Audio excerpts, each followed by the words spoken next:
Good morning, folks. Welcome to another episode of Spilling Tea. I'm your host, Tiffany Daniels, and yes, we're going to that horrible world known as the JRC, but before we do, the usual disclaimers. In the description box, you're going to see the link to the article that the Judge Rotenberg Center doesn't want you to read. It's written by NeuroClastic, a small non-for-profit started by autistics for autistics, where they interviewed and surveyed over 900 ABA professionals in regards to the JRC's quote-unquote behavior modification program. Matter of fact, the JRC doesn't want you to read this article so much. They have threatened NeuroClastic with a defamation lawsuit if they do not remove it from the website. NeuroClastic has refused, so please read that article and share on all your social media. You're also going to see the link to NeuroClassic's public statement in regards to the defamation lawsuit threat, as well as a link to their GoFundMe. We are crowdfunding folks in case the JRC has the balls to see through with their threat. We also got the links in regards to the Agape boarding school situation. Agape boarding school is a Christian-themed boarding school based out of Stockton, Missouri, taking in so-called troubled male teens, where they have, and pending as of right now, now we're officially over 21 lawsuits that is alleging sexual abuse, child abuse, minor exploitation, starvation, among many other claims. As of right now, we have had one former staff member arrested by the FBI. We have also had a former doctor who used to work on the premises up on multiple charges of sodomy and other forms of sexual abuse against the students there at the school. So please click on those links, read the articles, and share on all your social media. We also include their change.org Shut Agape Boarding School Down petition as well. Please sign. Again, share on all your social media. We also got the other pertinent links to the Stop the Shocks campaign, including Autistica's massive archive on the subject, the templates, and the ever-present self-explanatory change.org Shut the Judge Rotenberg Center Down petition. When we discuss the JRC, you're going to hear vivid descriptions of and catch clips or surveillance footage of peoples with disabilities being tortured and abused. If you do got young children present, please use your headphones. Also, this channel is marked 18 and up for a reason. We use profanity on this channel as well as talk about dark subjects. If your child is 18 and below and you are allowing them to watch this channel, parental advisory, okay? Should go without saying. It's not my job to parent your kid. That's your job. It is 11:29. I am pissed off because this is my third take trying to do this particular video. This morning's been fun. So if I stumble over my words, folks, apologies in advance, all right? And we've already been having technical difficulties with the Agape video. If all of a sudden I sound like Darth Vader, again, apologies, all right? So let's go to where we left off last evening. Okay? One student stated she felt depressed and fearful, stating very coherently her desire to leave the center. She is not permitted to initiate conversation with any member of the staff. She has also expressed that she had no one to talk to about her feelings of depression and her desire to kill herself, and told the interviewing team that she thought about killing herself every day. Her greatest fear was that she would remain at JRC beyond her 21st birthday. So, now that NSED has made it clear that they know the games that the JRC are going to try to play, they decided to go ahead and level it out.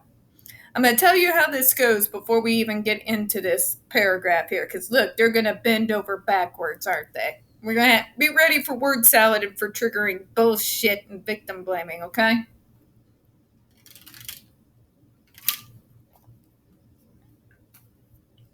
The JRC are going to say, this is not true. It's a, see, look, false clinical picture of this student. Probably knew it was false because they made no effort to inform JRC about a student contemplating suicide. Really? Considering you all are the fuckers that are making this kid suicidal. Do you really think New York is going to turn your attention to that student so you can make her punishments even worse for speaking out? You really have no idea how these investigations work, do you, JRC? Well, as someone who would have been on one of these teams and was on several occasions, let me explain it to you in real simple terms so you you might actually get the point. If a student comes forward with negative feelings, those negative feelings are being caused by the fucking school. We're not going to tell you who they are. And why would we do that? Because those students are already fearing retaliation. This is why they don't come to you with these feelings, JRC, because they know you will target them and you will retaliate. If you, at best, you'll just dismiss all their ideas. At worst, you'll target them for it. This student saw an opportunity and they took it. To sit there and say New York is lying and saying that it's false because they didn't report it to you, you really don't understand how whistleblowing works, do you? It is behoven on NSED for the safety of their fucking student to not reveal their identity so that they may not be retaliated against by the school. And before you come up here and trying to tell me that's an outrage, you got a track record, JRC, a measurable one with God. So many receipts, it's disturbing. Okay? It is behooving on New York to put that student's safety above your ego. It is behooving on them to ensure that student's safety and to make sure they're anonymous so that you can then not retaliate against them while they try to come up with something else. Okay? As team members, that would be our job. My job as the advocacy specialist there to be on the side of the fucking student, not the institution. My job would be to take in that information, make sure it got reported to the proper channels, make sure to show any corroborating evidence that I might have had either by my own eyeballs or the corroborating DESI reports. And yeah. I know what my job didn't entail of JRC. Well, let me tell you, folks, what it didn't entail. What you're not going to do is go and start name dropping whistleblowers. And why is that? Because there is a process in getting these places closed down. And while that process is taking place, there can be retaliation against the student who decided to very bravely, I might add, come forward. We're not going to tell you who they are. But if they're mentioning suicide, you should tell us. Yes, we're going to tell you that you have a student wanting to commit suicide because of you, to you, so that you can target them specifically and say, it's not because of us, it's because of your behavior. So we're just going to shock you more. We think you need more treatment to make you less suicidal. So we're just going to up your fucking amps on your GED device, just so you get shocked enough to know. You see? Doesn't work, does it? Doesn't work. When groups like mine go in there, it is priority number one that anyone who comes forward to speak with us is protected. And that means protected from the group home, program, or school that they are in, that they are reporting about. You know how whistleblowing works, don't you, JRC? You had your own with Greg Miller. But here we go with word salad, okay? We're going to read one paragraph because I have a distinct feeling that's all I'm going to be able to stomach. NSED representatives did not ask to see our policy on reporting or responding to suicidal threats or ideations. This observation was obviously made on April the 25th or April the 26th when 2 students were interviewed. So, riddle me this, Batman. Why does your suicide prevention policies have anything to do with this situation, JRC? They don't. Let me tell you why. Because you are the people making them suicidal. You are causing the suicidal thoughts. Your policy doesn't mean jack shit, nor is it effective in any way when you, the school, are the ones that are causing them. They only answer when the school is the ones who are causing these thoughts and sense of worthlessness. When it's you, the answer isn't your fucking policy. It's to get that kid the fuck out of that school and find out what the hell is going on. For God's sake. This June report is the first time this alleged incident had been reported to the JRC. Suicidal thoughts, which are asserted to have been reported to the NY agency representatives, were not even reported to her parents.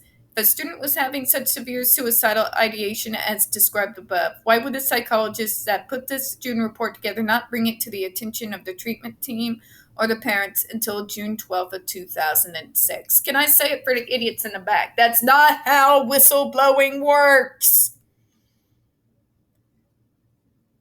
When you have a student and their parents have drank the Kool-Aid,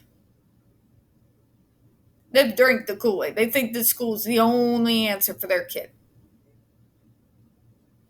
Why the fuck would you go to the parents? Because what are the parents going to do? Let me tell you how it works.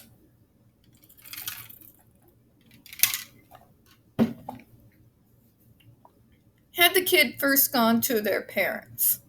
First of all, JRC, how the hell do you know that the student hadn't already gone to the parents? First question. Nowhere in that sentence did I see that you called to confirm that this had not been reported to the parents. So the question is, how do we know that the student hadn't already gone to the parents and had their whole thing dismissed? You don't. So you can't exactly go ahead and call that good. As far as why wouldn't that be brought up to the treatment team? Because they're at the JRC. The treatment team, as you call them, are the cause of the suicidal thoughts. The student made that quite clear. So why would I be going to the cause of the student's suicidal thoughts to tell them? So they can target her more? Say, due to these ideations that she needs more shock therapy and more abuse and more starvation until she's happy. Yeah, JRC. Yeah. The matter of fact is, JRC, you have no idea who they are going to and who they are not. You're just upset that they didn't tell you who this person was so that you could come down on them like a ton of bricks and make them recant. We already know that you are more than capable of witness tampering. considering the fact that you've already caused the death of 6 students and all the paperwork and all the hiding of evidence that you've been caught doing over the years. New York's job is to protect that student, not you, not your treatment team. As far as we know, they could have reported it to the parents. The students could have reported it to the parents. You're just, trust me, bro, we're experts. And your condescended high-handedness, you act like you are coming from a place of authority in a situation where you are not the authority. So yeah, they're going to protect that student's anonymity. They're going to make sure you don't have a name so that you cannot retaliate against that student and make that suicidal thoughts worse. I'm going to close out on that because that should be just basic fucking logic here. We don't get very many views on this channel. The few that we do tend to get removed from time to time. So folks, please don't forget to hit the like button, hit subscribe, and don't forget to hit the comments. And let's hit one more last thought here. The student's greatest fear is that she'll remain at JRC beyond her 21st birthday. Maybe this is just me inferring here, but I'm thinking she's already tried to reach out. And her thoughts were dismissed. Parents drank the Kool-Aid. And they're thinking because of those thoughts that she needs to be at there longer, because that's how they get to some of these parents. Alright, I do appreciate your time this morning, and as always, we hope you have a good one. I'll see you this evening. Bye-bye.